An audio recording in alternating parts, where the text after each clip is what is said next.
Hello friends, तर आजच्या लेक्चरमध्ये आपण 9th स्टँडर्डचा जो फर्स्ट चॅप्टर आहे लॉज ऑफ मोशन तो पाहणार आहोत. तर बघा, मोशन म्हणजे काय? मोशन म्हणजे काय? तर मोशन म्हणजे आपली पोझिशन चेंज करणे, आपली जागा बदलणे. जेव्हा मी समजा आता इथं आहे, हॅलो, इकडून मी चालत गेलो असा, इकडून आलो असा, म्हणजे मी काय केलो, आपली पोझिशन चेंज केलो. आता इथे उभा होतो, आता इकडे आलो, जागा बदललो, पोझिशन चेंज केलो, म्हणजे मोशन होय. म्हणजे आपली पोझिशन चेंज करणे म्हणजे मोशन. जसं हा मार्कर इकडून तिकडे आला, तुम्ही सायकल चालवते, आता इकडून तिकडे तिकडे तिकडे चालवत तुम्ही जाल, म्हणजे पोझिशन चेंज करणे होय मोशन. म्हणजे तुमच्या बुकमध्ये काही एक्झाम्पल्स दिलेले आहेत, त्यातून आपल्याला हे डिसाईड करायचं आहे की कोणता ऑब्जेक्ट जे आहे ते मोशनमध्ये आहे, जो कोणता एक्झाम्पल दिलेला आहे तिथं तो मोशनमध्ये आहे, आणि कोणता ऑब्जेक्ट जो आहे तो मोशनमध्ये नाही आहे. तर आज आपण जो आहे मोशनचा करणार आहोत. तर बघा, द फ्लाइट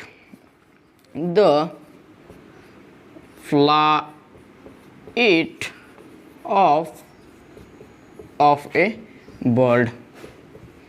म्हणजे इथला फर्स्ट जो एक्झाम्पल दिलेला आहे तो दिलेला आहे the flight of A bird, म्हणजेच हवेमध्ये उडणारे पक्षी. तर मला सांगा, हवेमध्ये उडणारे जे पक्षी आहेत एका जागेवर स्थिर राहणार आहेत का, स्टेडी राहणार आहेत का? तर ते नाही राहणार आहेत.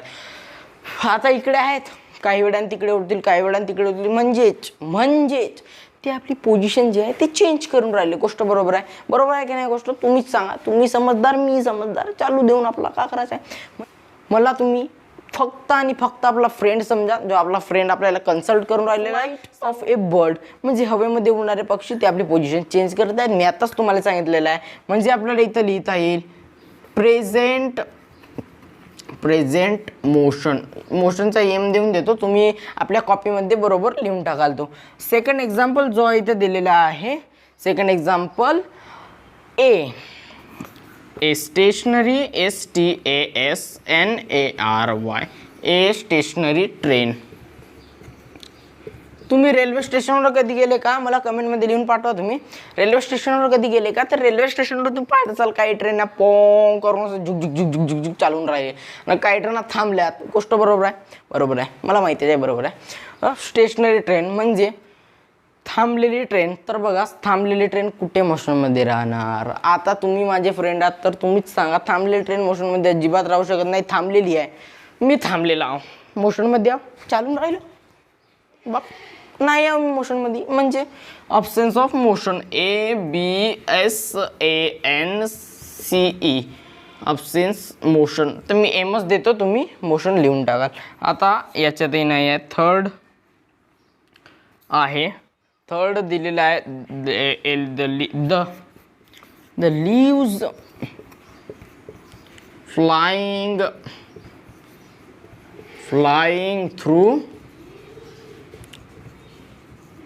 Through air.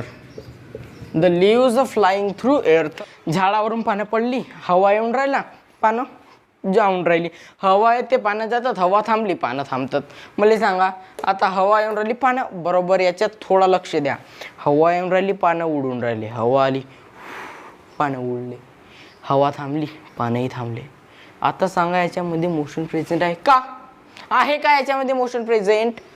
तर आहे, मोशन प्रेझेंट आहे. कसा? मोशन म्हणजे काय? तर आपली फक्त आणि फक्त पोझिशन चेंज केलं की झाला, मोशन झाला. बाकी दुसरं काही समजण्याची गरज नाही. पण हे आपले हवाला येत आहेत, हवा आल्यावर ते तर चालले, पोझिशन चेंज करून राहिले. Present of motion. PM हा नरेंद्र मोदी नाही आहे, PM मोदी हे आपले नरेंद्र मोदी साहेब नाही आहेत, PM मोदी. आणि हा संध्याकाळवाला PM पण नाही आहे. हा आहे प्रेझेंट मोशन. तुम्ही बरोबर आपल्या बुकमध्ये करून टाकाल, थोडा स्पेस नाही आहे, समजून घ्या. म्हणून चौथा जो आहे इथं, चौथ्यामध्ये दिलेला आहे a stone lying on a hill. Stone lying on a hill म्हणजे पहाडीवर जो आहे दगड असा गुंफून बसलेला आहे पहाडीवर. तर बघा, दगड एका ठिकाणावर स्थिर आहे. गोष्ट बरोबर आहे, मलाही माहीत आहे, तुम्हालाही माहीत आहे. दगड एका जागेवर स्थिर आहे. तर याचा आन्सर तुम्ही मला कमेंटमध्ये लिहून पाठवा की आता मोशन जो आहे तो प्रेझेंट राहणार की ऑब्सेन्स. स्थिर दगड आहे, हालून नाही राहिला, उडून नाही राहिला, चालून नाही राहिला, स्थिर असा दगड आहे. तर बघा, आता आपल्याला आपण टेक्स्टबुकचे पण हे जे आहेत एक्झाम्पल्स पाहिले असे तुम्हाला एक्झाम मध्ये येऊ शकते, 1-2 मार्क येतील शायद. हो, आणि त्याचं तुम्हाला जे आहे ते एक्झाम्पल देतील आणि त्यावरून तुम्हाला त्यांच्यामध्ये मोशन प्रेझेंट आहे ॲब्सेंट आहे ते काढावं लागेल. तर बघा आता आपण मोशनची डेफिनेशन पाहूया. आपण आता डेफिनेशन पाहून टाकू. तर मोशनची डेफिनेशन, मोशन म्हणजे आपली पोझिशन चेंज करणे, जागा बदलणे.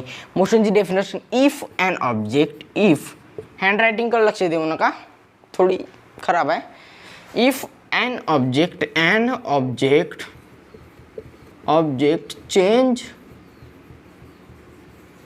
change its position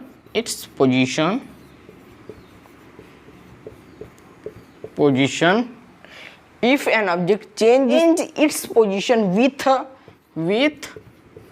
respect, सम्मानावाला रिस्पेक्ट नाही, respect to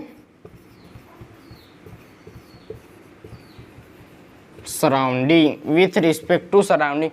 If an object change its position with respect to surrounding, मी आता with respect to surrounding काम लिहिलो, एच बाकी होता, सराउंडिंग काम लिहिलं. तुम्हाला समोर माहीतच चालणार आहे. म्हणजे एखादा ऑब्जेक्ट जेव्हा आजूबाजूच्या तुलनेने आपली पोझिशन चेंज करतो त्याला आपण मोशनमध्ये आहे असे म्हणू शकतो. हां, तर बघा मोशनची डेफिनेशन आता आपल्याला समजली. तुम्हाला सांगायचं आहे की विथ रिस्पेक्ट टू सराउंडिंग मी काम लिहिलं.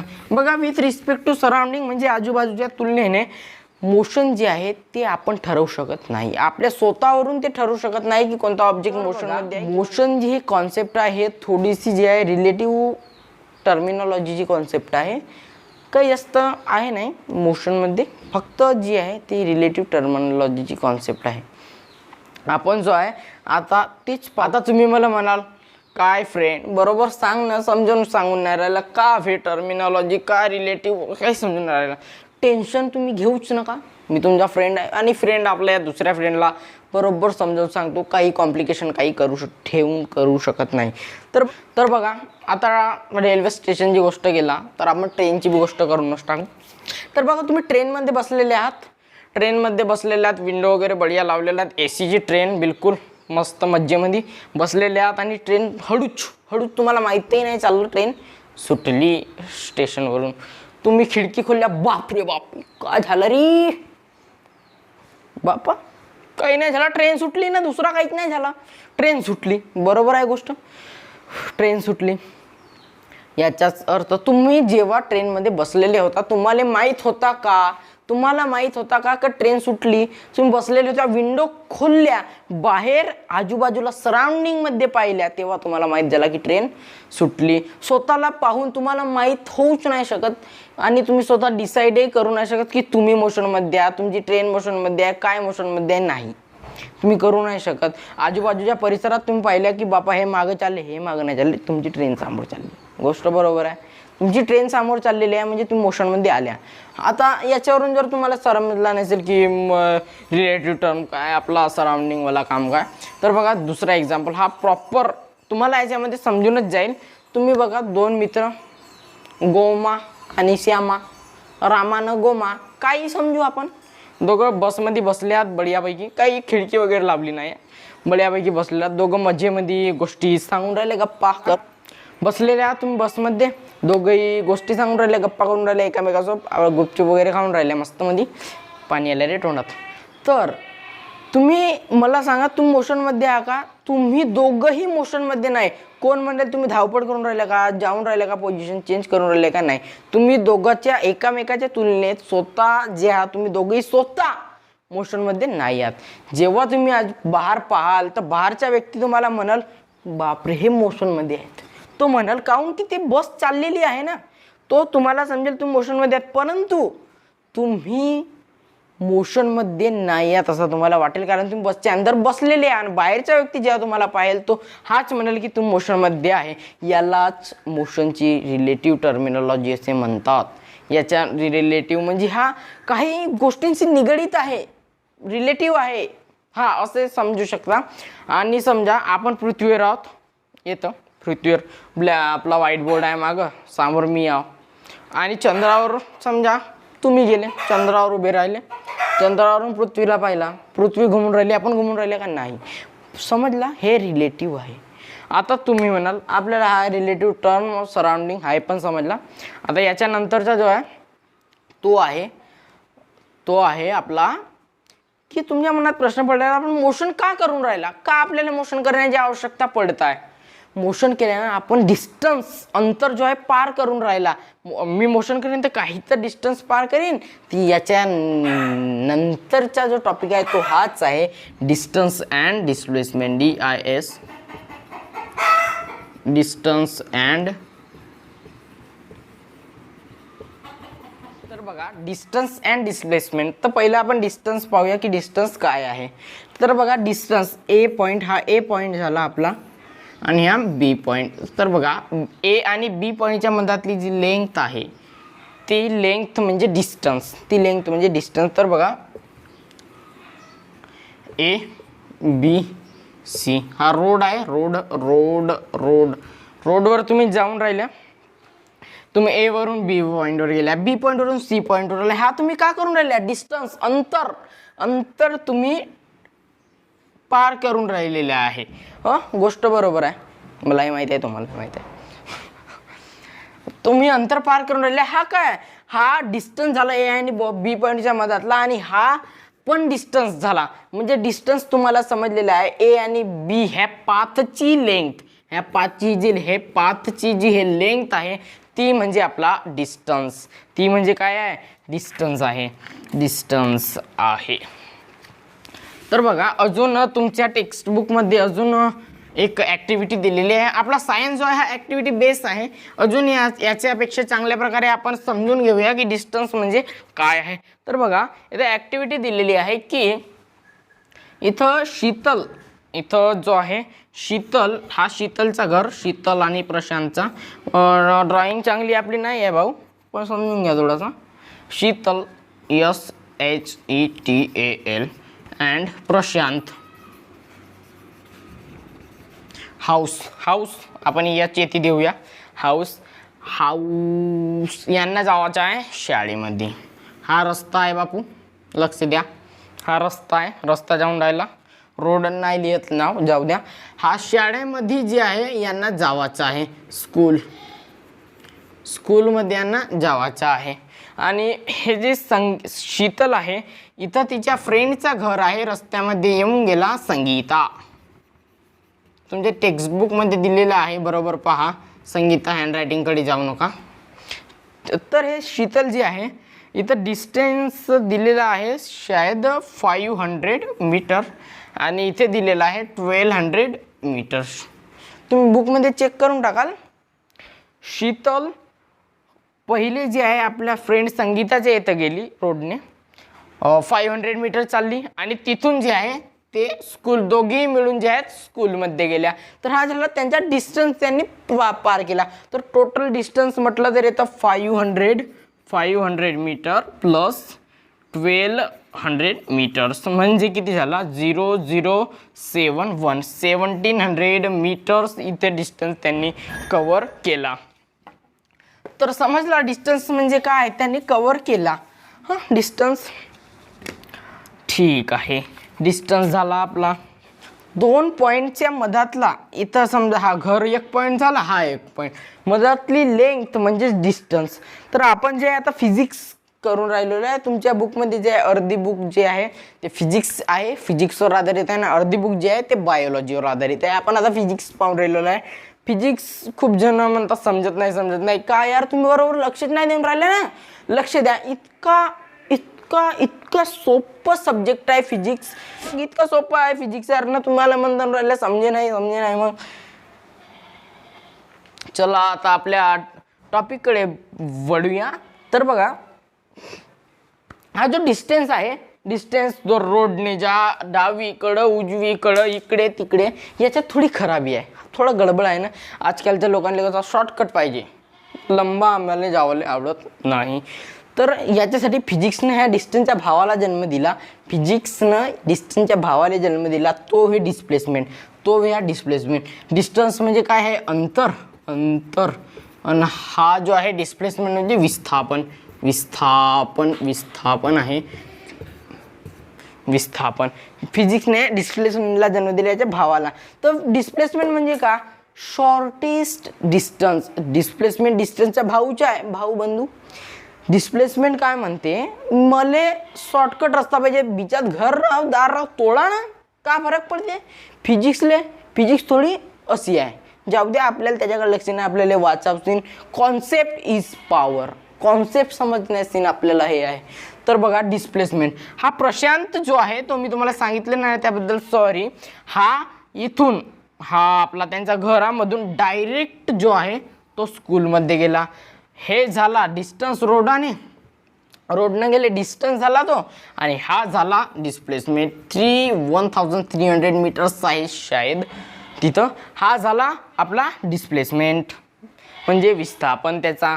कारण हा शॉर्टकट घेतला त्याने आणि डायरेक्ट गेला म्हणून हा कमी लागला. तर डिस्टन्स 1700 मीटर्स इथं डिस्टन्स झाला आणि 1300 मीटर्स त्यांच्या डिस्प्लेसमेंट. गोष्ट बरोबर आहे. समजला. असं आहे डिस्टन्स आणि डिस्प्लेसमेंट. याच्यानंतर आपण आता त्याची डेफिनेशन वगैरे जाऊ. तर याच्या पहिले तुम्हाला सांगून देतो, एरोप्लेनवर कोण बसला. एरोप्लेनवर तुम्ही बसल्या का नाही बसल्या, मी पण नाही बसलो. पण पाहिला ना भाऊ, पाहिला ना, हव्यावरून जाते तर आम्ही पाहिलाच नाही का, म्हणजे का भाऊ आम्ही पाहिला हव्यावरून जाऊन राहिला तो असा झुरून जाते. तो समजा मुंबईवरून उडला एरोप्लेन, सिद्धा गेला दिल्लीवर. त्याला ट्रेनसारखा आडवा तिडवा ट्रॅकवरून जावं लागते का नाही, कारसारखा रस्त्यात का त्याला नाही, डायरेक्ट तो डिस्प्लेसमेंटच्या माध्यमातून जाते सिद्धा, बिलकुल शॉर्टकटमध्ये घुरनरी गेला. जीवनामध्ये शॉर्टकट नाही घ्यायचं, जीवनाले लॉंगकट ठेवायचं. पण इथे जो आहे शॉर्टकट चालते. इथं शॉर्टकट दिलेला आहे बघा. तर एरोप्लेन जो आहे मुंबईवरून उडला की स्ट्रेट दिल्ली, तो डिस्प्लेसमेंटच्या माध्यमातून चालवणार आहे. त्याची स्पीडही जास्त लागते, म्हणूनच डिस्प्लेसमेंटच्या माध्यमातून आपल्याला टाइम जो आहे तो कमी लागते. ठीक, आता आपण याची डेफिनेशन वगैरे पाहूया. समजलेला असेल डिस्प्लेसमेंट खूप सोपी आहे. फिजिक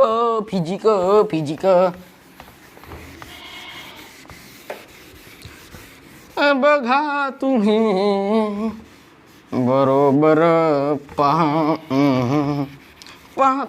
तर बघा आता आपण जे आहे ते आता आपण डिस्टन्सची डेफिनेशन बघूया आणि त्याच्यानंतर डिस्प्लेसमेंटची पाहूया. तर पहिल्यांदा डिस्टन्सची डेफिनेशन आहे the length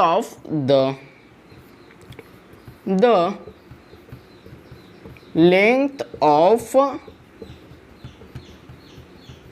actual path, the length of actual path followed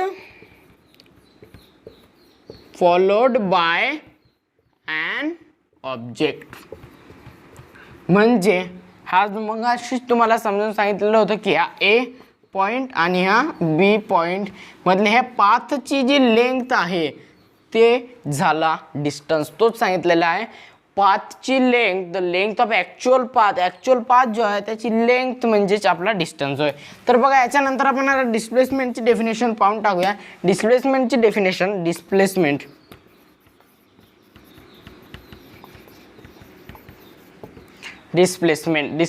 definition इथे दिलेली आहे. Shortest distance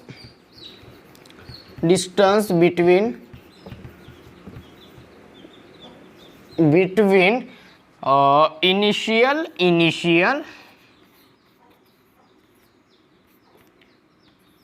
initial point to final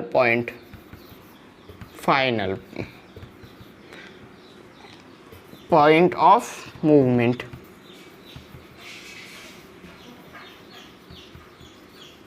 initial तर बघा डिस्प्लेसमेंटची जे डेफिनेशन दिली आहे shortest distance between initial point two final point of movement. म्हणजे आपला स्टार्टिंगचा पॉईंट आणि जो आहे एंडिंगचा पॉईंट त्याच्यामधला शॉर्टेस्ट असलेला डिस्टन्स म्हणजेच आपला जो आहे डिस्प्लेसमेंट आणि डिस्टन्सची डेफिनेशन झाली.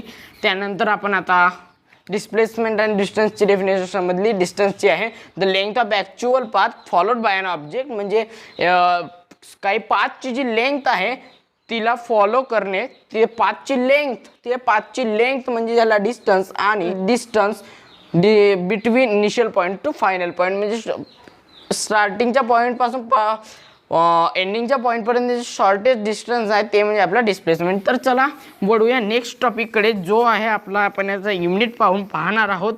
तर सर्वांनी तयार होऊन जा युनिट पाहण्याकरिता.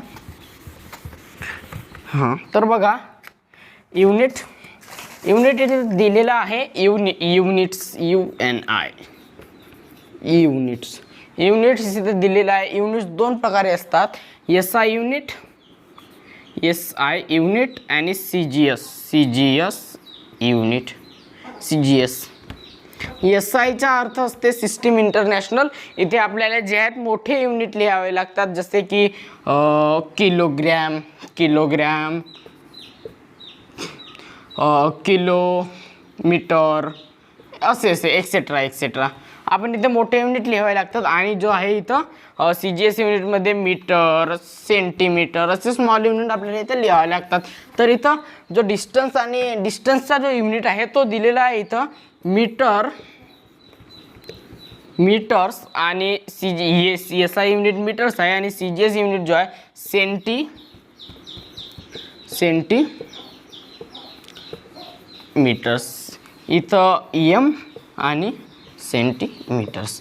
आणि डिस्प्लेसमेंटमध्ये सुद्धा एकच युनिट आहे दिलेला. SI युनिट आहे डिस्प्लेसमेंटचा मीटर्स, आणि CGS युनिट आहे सेंटीमीटर.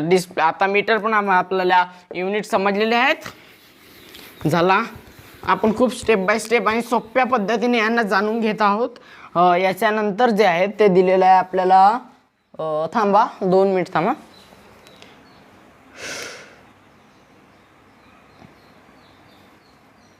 क्वांटिटी. हां, आता आपण यांच्या क्वांटिटीज पाहूयात. हे खूपच सोपं आहे. क्वांटिटीज QUA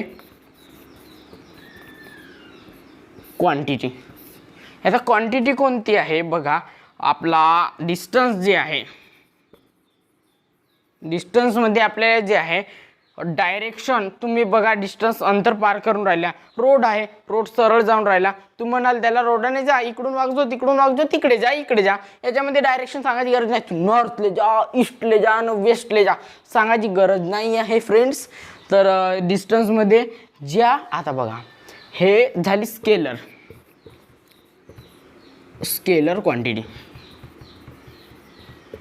क्वांटिटी कशी, ज्या क्वांटिटीमध्ये आपल्याला हे डायरेक्शन मेन्शन होत नाही अशा क्वांटिटीला आपण स्केलर क्वांटिटी म्हणतो. आणि ज्या ठिकाणी डायरेक्शन मेन्शन केली जाते तिला आपण व्हेक्टर क्वांटिटी म्हणतो. डिस्टन्समध्ये डायरेक्शन मेन्शन केली जात नाही. तो रोड असते, काही पाथ असते, जावं लागते. आणि डिस्प्लेसमेंट पहा. आता डिस्प्लेसमेंट म्हणजे शॉर्टेस्ट डिस्टन्स आहे AB. तर तुम्ही याला सांगाल ना नॉर्थले जा, ईस्टले जा, वेस्टले जा, याच्या अर्थ याच्यात 100% जो आहे तो आपल्याला डायरेक्शन मेन्शन करण्याची आवश्यकता असते. इथे काही पाथ नसते, पाथ असते म्हणा, परंतु आपल्याला इथे डायरेक्शन मेन्शन करावंच लागते. याच्यापेक्षाही चांगल्या पद्धतीने हे, म्हणून हे झाली व्हेक्टर क्वांटिटी. बघा, तर बघा जिथे आपल्याला डायरेक्शन मेन्शन करावी लागत नाही ती स्केलर, आणि जिथे डायरेक्शन मेन्शन करावी लागते ती वेक्टर क्वांटिटी. समजला असेल, याला आपण चांगल्या पद्धतीने नंतर समजूयाच.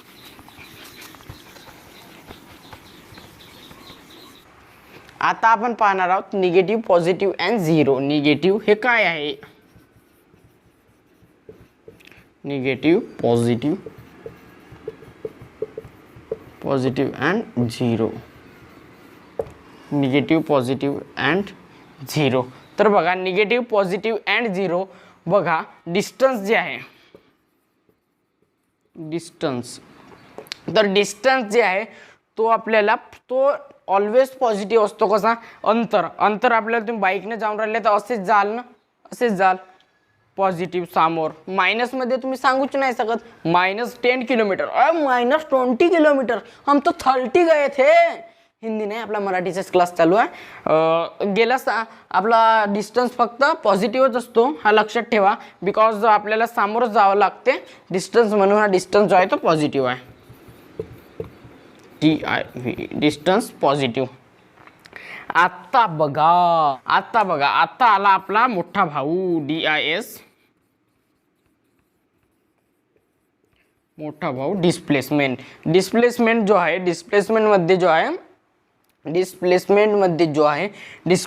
मध्ये पॉझिटिव्ह पण असतो, निगेटिव्ह पण असतो आणि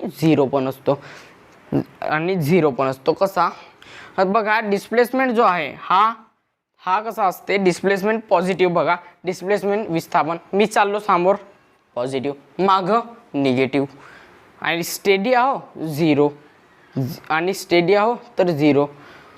परंतु डिस्टन्स समोरच असते आणि डिस्प्लेसमेंट जो आहे पॉझिटिव्ह.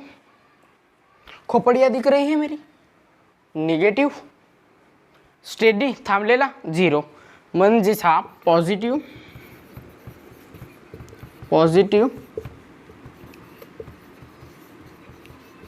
निगेटिव्ह आणि झिरो पण असतो. आता हा समजला, याला आपण अजून चांगल्या पद्धतीने जे आहे ते समजून घेऊ.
आपण एनर्जीने जाऊया, आत्ता एनर्जीने जाऊया. काऊन आतापर्यंत आपण मुली करत होतो, आता एनर्जीने. आत्ता खूप चांगला टॉपिक आलेला आहे.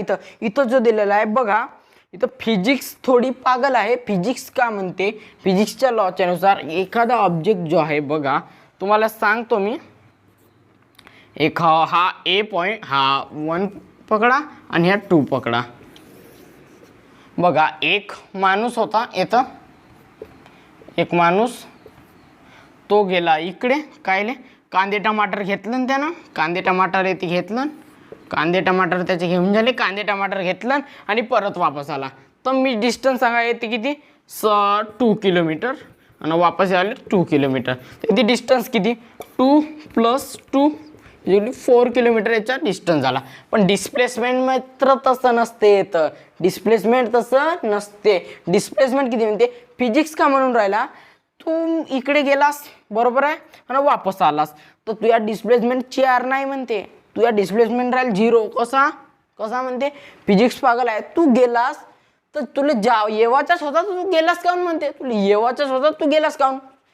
हा म्हणते पोरगा फिजिक्स जी, कांदे टमाटर घेवायचा होता, कांदे टमाटर आलास कायले, पगलवा आहे थोडा फिजिक्स. पोरगा गेला, कांदे टमाटर घेतलं ना वापस आला, तर फिजिक्स काय म्हणते, जर तू जाऊन वापस आलास तर तुझ्या डिस्प्लेसमेंट एकही नाही.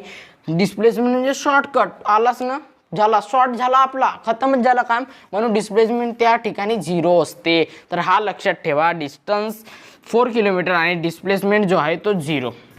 समजला, सर्वांना समजलेला असेल. खूप चांगला टॉपिक होता हा. मला असं वाटते सर्वांना आज डिस्टन्स आणि डिस्प्लेसमेंट जो आहे तो समजलेला असेल. हां, आता बघा इथं greater and smaller and equal, greater smaller than equal, हे आता इथं पाहणार आहोत आपण. इथं काय आहे, डिस्टन्स तुम्ही पाहिले असतील. डिस्टन्स जो आहे, डिस्टन्स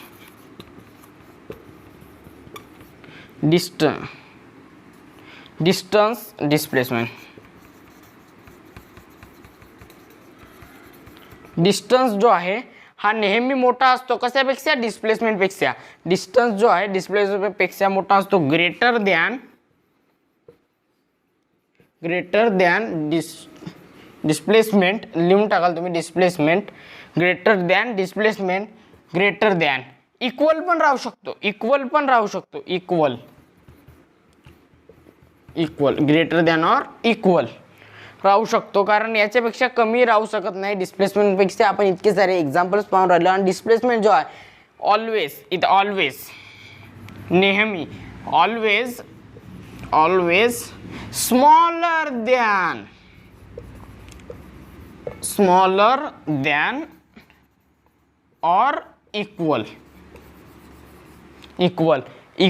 रेअर केसमध्ये इथे इक्वल होऊ शकतो. कसा बघा, हा पाथ ए पॉइंट, हा बी पॉइंट. बघा ए पॉइंट पासून मी गेलो चालत गेलो येथपर्यंत बी हा डिस्टन्स झाला आणि डिस्प्लेसमेंट इथे शॉर्टकट काही दिसून तर राहिलेला नाही. तर या केसमध्ये जो आहे इथं झिरोच असणार, कारण आपल्याला आता यालाच शॉर्टकट म्हणून इथं जावं लागेल. डिस्टन्स पण 2 किलोमीटर आणि डिस्प्लेसमेंट पण 2 किलोमीटर इथं समजायला गेलं तर. म्हणून आता डिस्प्लेसमेंट जो आहे इथं इक्वल असते.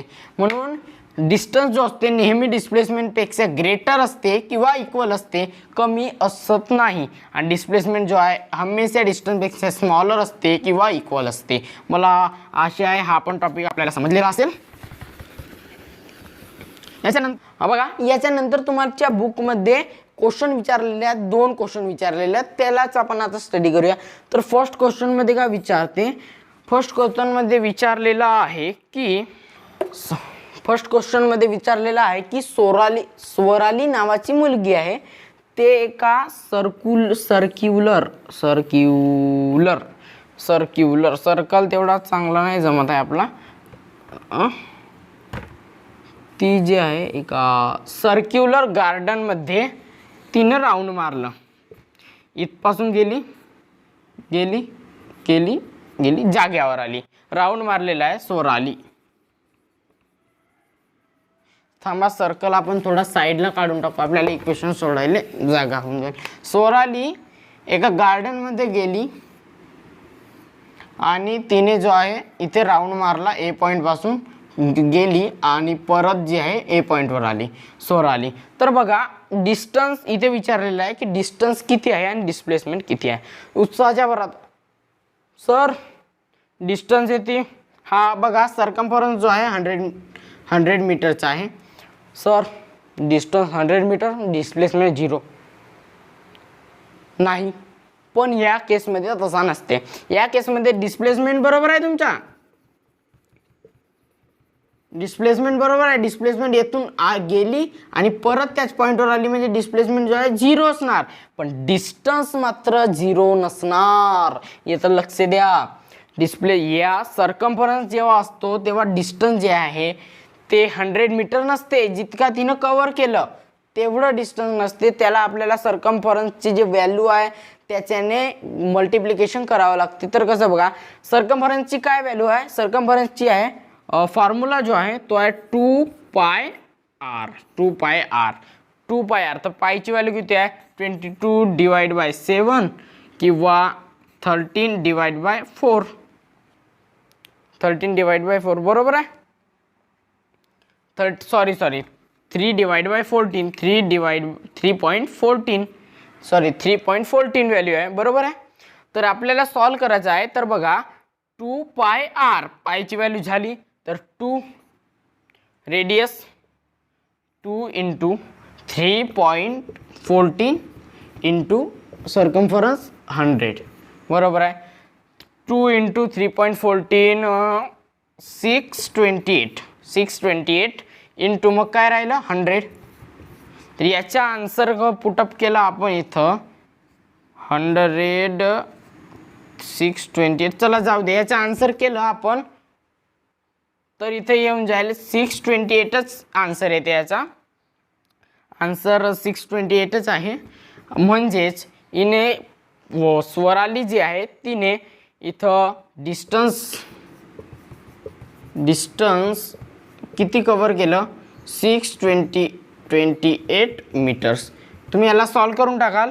हा पूर्ण सॉल्व झालेलाच आहे, पण तुमच्या मनातलं कन्फ्युजन काढायसाठी पॉईंटमध्ये हा येऊन जाईल. याचा आन्सर आपल्याला डिस्प्लेसमेंट किती आहे 0 आला आणि डिस्टन्स जो आहे तो 628 मीटर्स. समजला. आता नेक्स्ट टू एक्झाम्पल मधून सॉरी नेक्स्ट क्वेश्चन पाहू आपण. नेक्स्ट क्वेश्चन इथे दिलेला आहे की एक कार आहे ते पाथवरून क्यू अशी आहे तिकडे आणि इकडे आहे पी पॉईंटवरून कार बरोबर ड्रॉ नाही होईल, तुम्ही काही टेन्शन नका करू यासारखी. तर बघा ते गेली कार. का म्हणून राहिल्या, कार गेली पी पॉईंटपासून क्यू पॉईंटवर आणि क्यू पॉईंटपासून परत वापस आली आणि इथं 360 मीटर्स याची लॉंगिट्यूड आहे. आणि परत वापस आली तर डिस्टन्स किती आणि डिस्प्लेसमेंट किती. तर डिस्टन्सचा फॉर्म्युला काय आहे, डिस्टन्ससाठी आपल्याला करावं लागेल 360 प्लस 360 काहून, कारण गेली 360 आणि परत 360 आली तर 3 3 6 12 7 720 शायद चुकू शकते परंतु मला असं वाटतं बरोबर आहे 720 मीटर्स. आणि डिस्प्लेसमेंट तर तुम्हाला माहीतच आहे 0 आली परत फिजिक्स 0. तर बघा हा पण आता सॉल्व. आता जर तुम्हाला ॲडव्हान्स लेवलचं नॉलेज पाहिजे तर आता हा क्वेश्चन पाहू शकता, नाही तर व्हिडिओला पॉज करू शकता. ॲडव्हान्स लेवलसाठी आपण आता जाऊया. ॲडव्हान्स थोडंसं इथं बघा, जर तुम्हाला गलतीनं हा विचारून टाकलं, हा आपला पायथागोरस थेरमवर क्वेश्चन आला तर बघा हा काय करेल, इथं राईट अँगल ट्रायंगल बनवेल. राईट अँगल ट्रायंगल समजा ए पॉईंटवरून बी पॉईंटवर आणि बी पॉईंटवरून सी पॉईंटवर गेली. समजा ए पॉईंटवर किती डिस्टन्स आहे 4 किलोमीटर आणि बी पॉईंटवर जो आहे 3 किलोमीटर इथं डिस्टन्स आहे. गेला. जर तुम्हाला याच्या आता पायथागोरस थेरम लागेल, इथं आता पायथागोरस थेरम लागेल 4 किलोमीटर काऊन राईट अँगल ट्रायंगल म्हणला हायपोटेनस काढावा लागेल. तर बघा हायपोटेनस काढला. आता जर आपल्याला याची व्हॅल्यू काढायची आहे तर रूट काढा लागेल. तुम्ही शिकल्याच असाल 4 आणि 3ची काय आहे 4ची 16 प्लस 9 25 आणि 25 कोणाचा स्क्वेअर आहे 5चा, म्हणजेच इथं डिस्टन्स राहील डिस्टन्स 4 प्लस 3 7 किलोमीटर आणि डिस्प्लेसमेंट जी आहे ती राहणार आहे 5 किलोमीटर. मला वाटते तुम्हाला समजलेलं असेल. जर तुम्हाला हा व्हिडिओ आवडला असेल तर चॅनलला सबस्क्राईब करा आणि बेल आयकॉनला प्रेस करा. जर जास्तीच आवडला असेल तर चॅनलला लाईक करून टाका आणि भेटूया नंतरच्या व्हिडिओमध्ये, ज्यामध्ये आपण पाहूया स्पीड अँड वेलॉसिटी सोबतच ॲक्सेलरेशन हे कॉन्सेप्ट आपण समोरच्या व्हिडिओमध्ये समजून घेणार आहोत. Thank you and